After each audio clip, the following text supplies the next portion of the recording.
So what are my favorite video games ever made? Well, I'm going to tell you guys.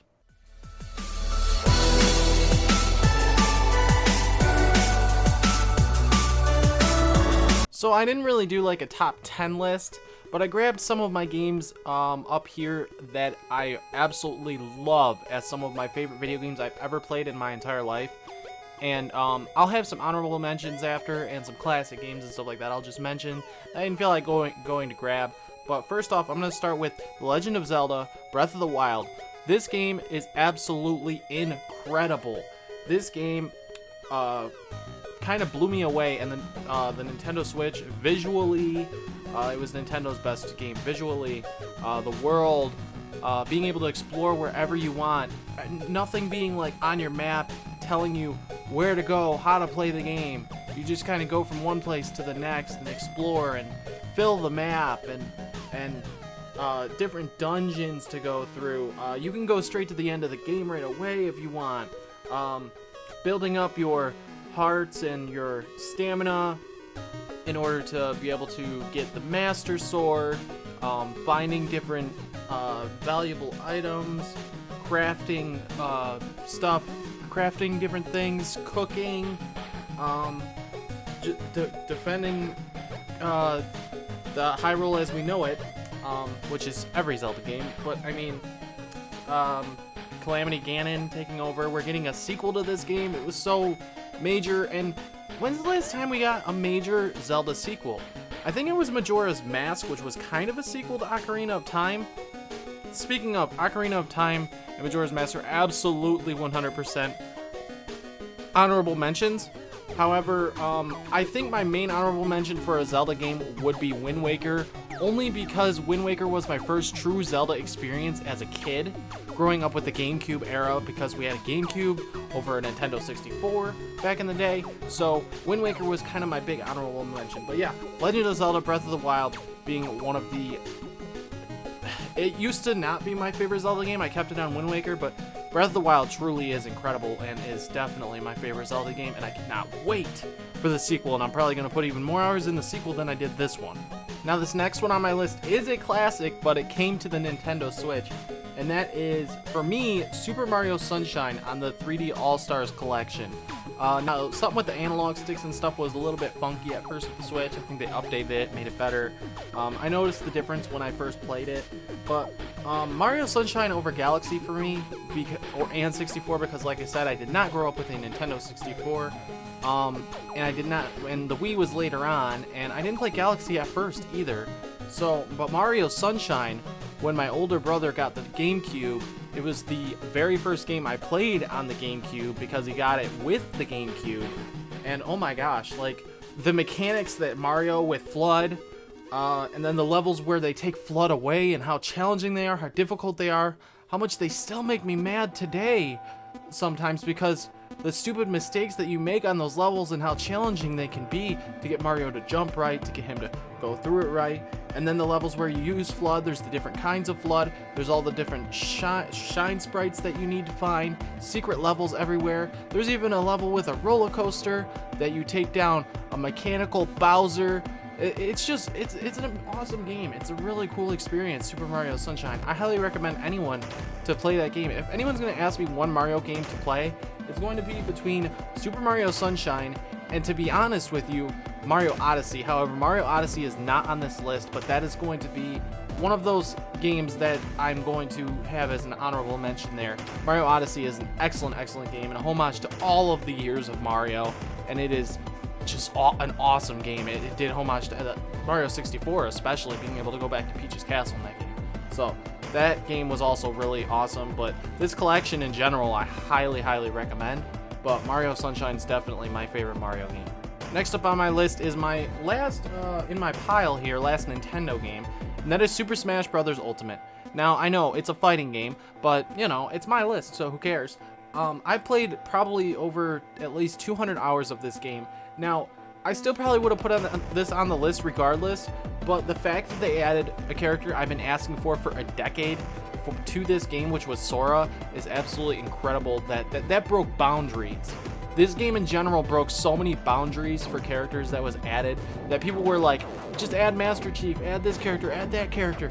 It was insane. Like, it's absolutely insane. It truly is practically everyone is here. I mean, like, there's almost 100 characters in this game, and if you count all the alt outfits and stuff, there is. And there's different fun modes to go through. You know, everyone has a classic mode, and there's some other things. I wish they would have. The Spirits mode is also really cool, and it's got New Game Plus and stuff.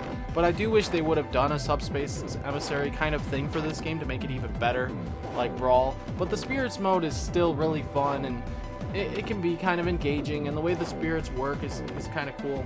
But you know how Smash Bros works and its gameplay and stuff, but just how many characters there are to choose from in Smash Bros Ultimate, and the different things that you can do in this with the game, the variety of characters, the parties you can have with friends and things.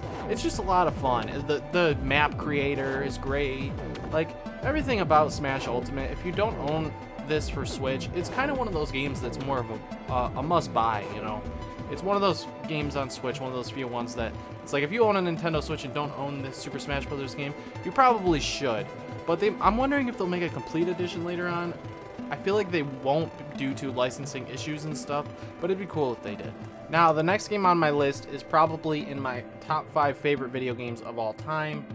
I don't want to say top 10. It probably really truly is in my top 5, and that is God of War 2018. This is the steelbook right here. I don't even know. I don't have the regular case. I only got the steelbook when I got this because I got the collector's edition of it. I have the statue over there. This game is just truly fantastic. If you don't own a PlayStation 4 because of this game, not PlayStation 5 because it's harder to get that console, or a PC because this game did come to PC recently. I keep forgetting. That's quite awesome. God of War 2018 is absolutely incredible and is one of the greatest video games of all time. Graphically, it truly was one of those games that broke boundaries. Gameplay wise, it revamped the entire franchise. So many different things that this game accomplished. Its story of Kratos trying to be a good father after losing his previous family to his son, with his son, going from Greek mythology into Norse mythology, and the fact that like Ragnarok's got a lot to prove, to be better than this title. Ragnarok, there's a lot it needs to do right. Story, gameplay, world building, characters, a lot of things it has to do super right and super well in order to up the stakes and really topple this game somehow, some way. And it's been a while, and I hope they completely keep taking their time, and the game blows us all away. But God of War 2018 was an amazing game. I did not think that I'd like it more than God of War 3 because I love God of War 3, and boy oh boy did they prove that I was wrong. Next up on the list, The Witcher 3 Wild Hunt. Now, before Witcher 3 came out, I had not played a Witcher game before, but I was like, okay, this is some cool open world game. I'm going to check it out. So when this game came out, I played it, and I could not believe how much fun it was. I love Geralt. I love everything about its world, its lore, with the Witchers, and the different clans and enemies and mythology.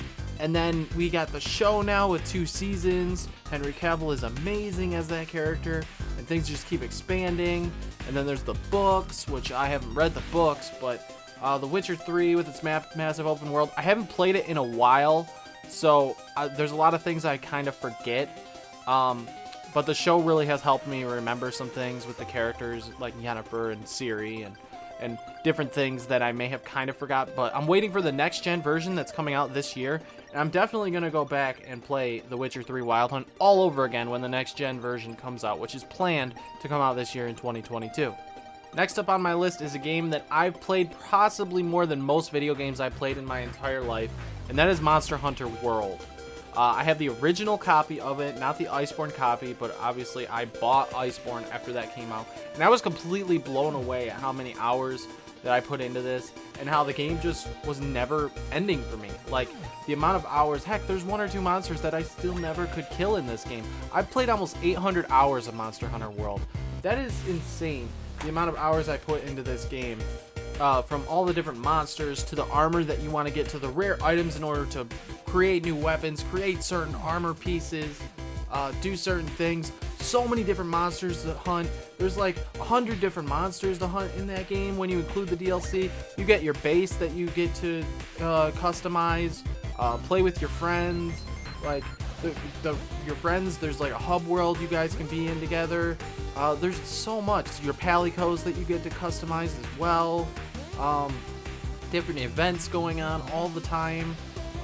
And it makes me kind of want to check out Monster Hunter Rises. I still haven't, but I might consider it with the big expansion coming out. I don't know if I'll play it on PC or Switch. I know more people would probably recommend me play it on PC, but it all depends on friends, what they want to do, because I definitely don't want to play it by myself. Playing Monster Hunter with friends is absolutely a blast, and I highly recommend this game to anyone who hasn't tried it. It's been out for a long time. Maybe even check out Rise. But all I know is Monster Hunter World is absolutely one of my favorite games of all time, and I cannot wait for the next gen, very next Monster Hunter game after Rise that's going to come around, because it's probably going to be insane, and I'm going to have no life at all anymore. Not that I really do, but I'm just saying it's going to be insane, but it's going to be awesome. Next up on my list is a game that I didn't really grow up with the original, but I loved the characters because I grew up with them through a specific different game franchise and through the movie they made and other things, and that was Final Fantasy VII Remake. Final Fantasy VII Original, I like the game, I really do. I've beaten it, and it's a really good game, but I grew up more with a different franchise that I'll talk about later. But Final Fantasy VII Remake absolutely blew me away at everything to do with the story, the characters, the world, the gameplay, the combat. It was all so fun. The music in this game, oh my gosh, the music in this remake for Final Fantasy VII. I cannot wait for part 2. I'm gonna assume they're gonna do 3 parts. I don't think they're gonna do more. And then, not to mention, they made a DLC for it, Intermission, with Yuffie, which was absolutely incredible too, and expanded her character into more than what it originally was, and we got to see more with her before she joins the crew. And oh my gosh, it was such a good experience, such a great, incredible. I played through it twice, started a third playthrough, played the DLC, I think only once, but I did like everything in it aside from get the platinum trophy.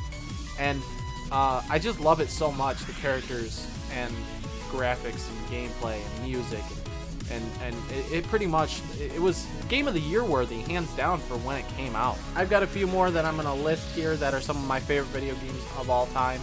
And next up is SpiderMan for PlayStation 4. Now, I grew up playing classic SpiderMan way back in the day, but I think it was on PS2. I think I played SpiderMan 1. I did not play SpiderMan 2. I played SpiderMan 1 growing up a lot when I was like 5 years old. I played that game a whole lot after the movie came out.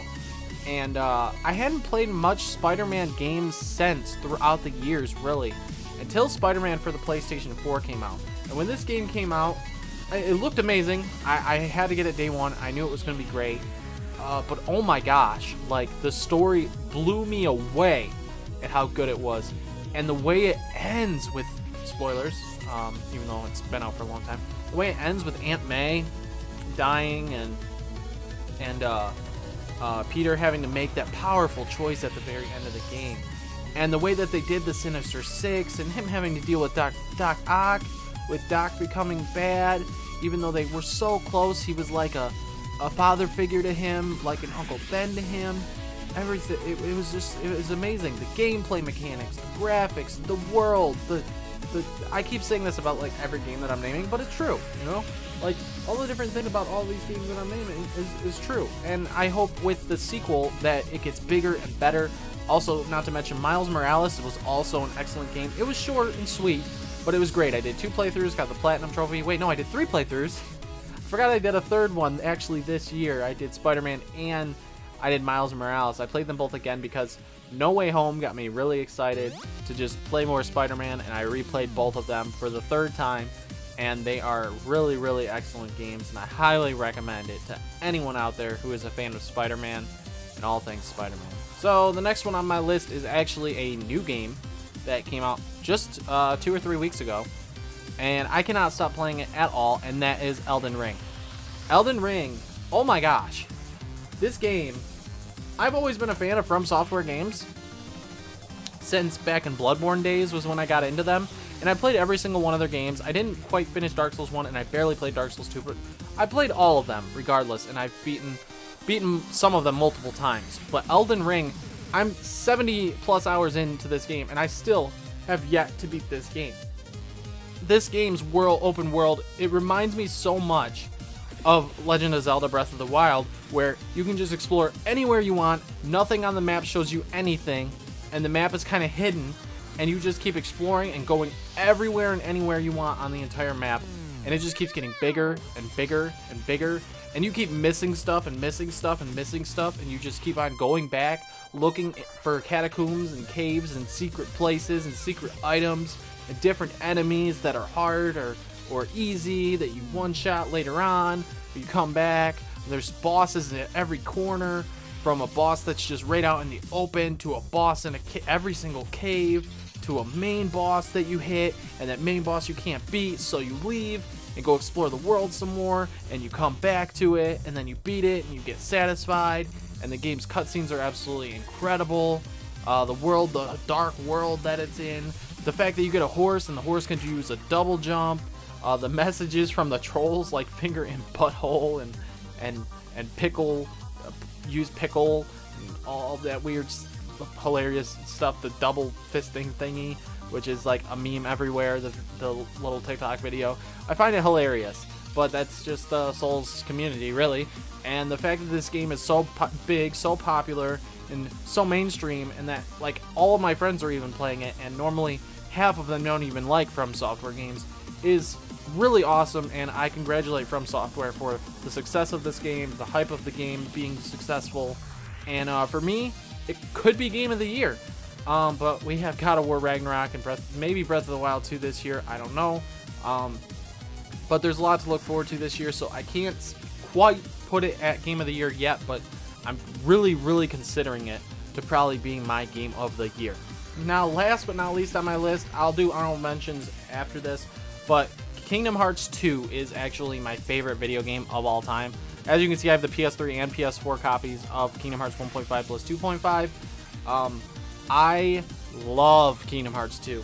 I mean, I'm a massive Kingdom Hearts fan, have been my whole life. I expected 3. My expectations were so high with 3 to be like my favorite game ever and the best game ever.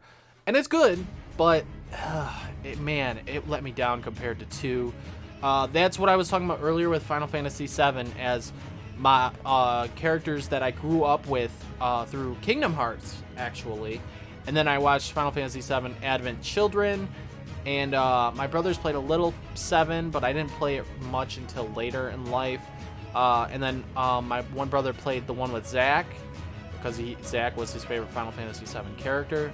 So, yeah, I grew up with them through Kingdom Hearts, but Kingdom Hearts 2 was one of those games that those characters were in, and towards the end of the game, like, Mickey got to do more than he did in the first game.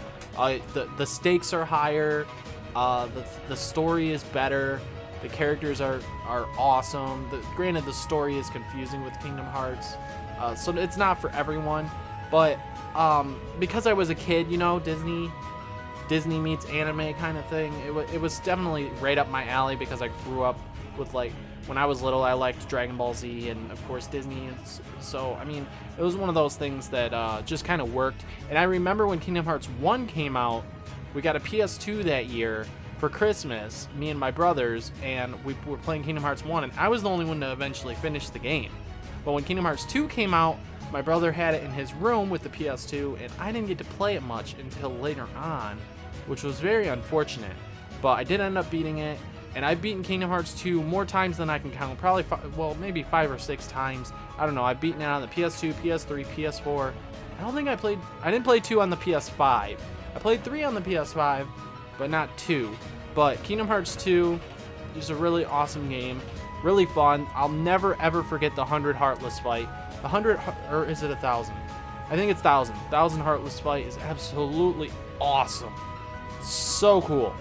or it's between Heartless and Nobody's, I think, but I don't know. It might just be Heartless. But that fight was so cool, and the music in this game compared to the first game was way better. The graphics were slightly better than the first game. Granted, the tutorial at the beginning of the game, if you don't know what you're doing, it takes a little while, it's a very slow start, but especially since you're not Sora right off the bat. But once you are Sora and the game gets going, it's awesome. There's a lot of things I could talk about with this game, but it's just a lot of fun. Story, gameplay, all that stuff. It's a lot of fun, but to really understand the story, you have to really connect the dots and play all the Kingdom Hearts games, which is I guess the downside to it. But it depends on the person. I mean, I grew up with Kingdom Hearts since I was a kid, and it means a lot to me as a franchise, so that's why Kingdom Hearts 2 is my favorite game of all time. I hope when they do like a Kingdom Hearts 4, it can somehow top it for me, but they gotta bring back more Final Fantasy related stuff, you know? Which 3 is kind of seeming like it's teasing it. They might do Noctis, they might do Final Fantasy 15, they might shy away from 7 and do 15 stuff, which I still really hope so. If we went to the Final Fantasy 15 world, that'd be amazing. And let's shy a little less on Disney. 3 had a lot of Disney, which most of the worlds from Disney and Kingdom Hearts 3 were amazing. It's just that, like, story-wise, you didn't go to worlds between them. You went from Disney to Disney to Disney. And I think that was my issue with 3 versus 1 and 2, where you went to worlds between the Disney worlds in 1 and 2 and some of the other ones. So the story was kind of a little more to it, I guess, than the way that 3 does it, where there's a lot more Disney than the other ones focused until the end of the game. Which the end is, of course, the craziest, coolest parts, but I will not spoil anything for any of you guys. But anyways, guys, if you enjoyed my video... Oh, wait. Hang on. A few more honorable mentions. The Last of Us. Actually, that is one of my favorite video games of all time. The Last of Us is so good. The characters, story, everything. But Ghost of Tsushima is definitely an honorable mention. I don't think it's one of my top 10 favorite games of all time. My buddy, it's like his favorite game of all time, and that's fine. It's a really, really good game. Really good. I can't think of any other off the top of my head right now. There's like Mario 64 and different older games that are not on my mind at the moment, but all the games that I listed are probably some of my favorite video games of all time. Well, they actually are, of course. But anyways, guys, I hope you enjoyed this video, and thank you so much for watching. Like and subscribe to the channel if you did enjoy, and I will see you guys all in the next video. Later.